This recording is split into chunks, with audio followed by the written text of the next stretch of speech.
Wrapping up our questions and answers with folks here in the Convention Center, the AOPA Aviation Summit in Tampa. We talked to folks about their reaction to some of the more recent media stories that have portrayed general aviation in a somewhat unflattering light. I think they don't know what they're talking about, plain and simple. It's just, you know, they go out and, kind of like the Obama administration, they just go out and say what they think's right and people want to hear, and it's not, that ain't what you want to do. I try to respond positively if people are being negative about general aviation that don't maybe understand how it works or the benefits of it. I try to state some of the benefits. I haven't had too many experiences like that, but usually the media tends to take a negative side, not just aviation, but all sorts of news. So whenever I can, I just try to put in a good word for it and, you know, say I'm a pilot, and, you know, it's really helped me personally. The media is they don't get it right all the time, and that's a case they didn't get it right. So I think that was just sort of a bad rap for GA. Well, I don't like it. I think there's other avenues that maybe big media like that can try to help us solve the problems than just making it a big issue. That's really all I have to say about that. I don't think we're getting enough coverage. I don't think we're getting enough positive coverage. The only time you ever seem to get coverage is when there's a plane crash. And I tell people, you're driving on the roads are probably more dangerous in your daily commute than what I do when I'm commuting, going to my job, going over to Jacksonville, or going down to the Keys, or going up to Asheville, or to New Orleans, or down to Eleuthera. You're taking much more of a risk in your daily commute than I do. But getting that word out is so difficult because every little plane crash, no matter how minor it is, gets complete media coverage, and that's wrong. We need a positive media presentation for general aviation. And I don't know how to do it, but you asked my opinion and I'm giving it to you. Cirrus Design's Vision SJ50 single-engine personal jet offers exceptional fuel efficiency, flexible seating for up to 7, advanced avionics, and all the Cirrus safety features you expect, including the Cirrus airframe parachute system. With its V-tail design, the Cirrus Vision is technologically advanced, yet engineered to be simple to fly, to allow owner pilots more lifestyle pursuits than any other personal aircraft. Learn more about the Vision SJ50 at cirrusdesign.com. I think it's been disgraceful.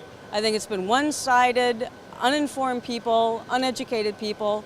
I think it's almost like buzzards flying over a carcass, and that they're not listening to the facts, they're not understanding that there's a real purpose for aviation, that businesses thrive because they have general aviation and corporate jets.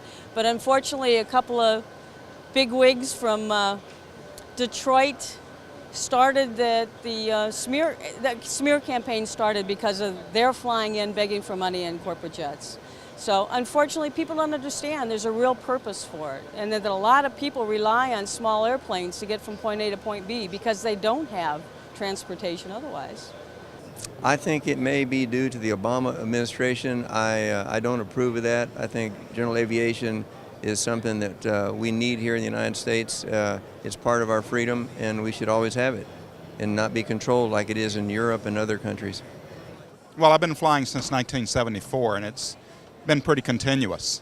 It looks like when they look like they want to pick on someone, they're going to pick on general aviation before they go after the airlines or some of the other problems. I've been sickened by some of them, absolutely, especially this blatant propaganda piece in the, what do they call, the Nation's comic book, that newspaper, the USA Today.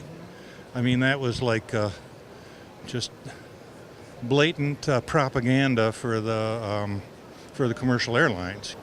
They obviously haven't flown very often, because if they did, they wouldn't be saying the things they're saying.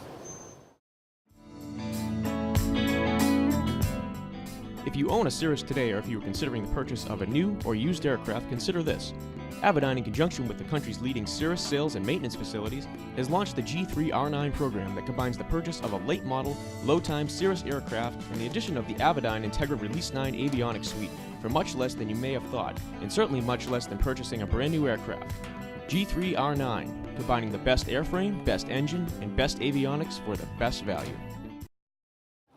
Well, to be quite honest, if I were not involved in aviation, I would probably be persuaded in a negative manner by those reports, because it did paint aviation, general aviation, in a bad light.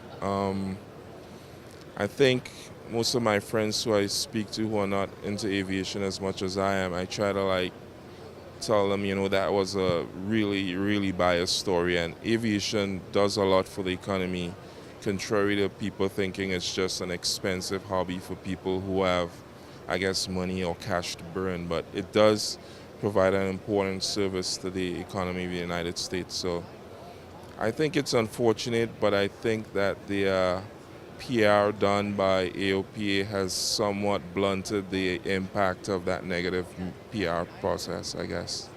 Anything unflattering, I would think, is not true, because they'll look at something that happens and maybe judge it according to what might happen if they were on the ground. They're not understanding what really goes on up in the air. And people like Harrison Ford who are promoting it, I think when the big names get out there and start talking it up, then people listen a little better. I think that the more they understand what it's really like to be in the air, then the more support there would be. I would say that's based on ignorance. They don't really know enough about what they're talking about, and basically, since their job is to sell, they do the most sensational thing, so they put the spin on something to make the most sensational thing in the world. Like when there was the mid-air collision over the Hudson River, there was all sorts of media thing, and we got to do something about this and everything else. But I did the calculations, and I figured out in the last 20 years, over 4 million people traveled through that airspace without one single fatality. And if you compared that to Long Island Expressway, Long Island Expressway should have been shut down years ago. So I just think it's their way of selling papers and selling product and getting viewers.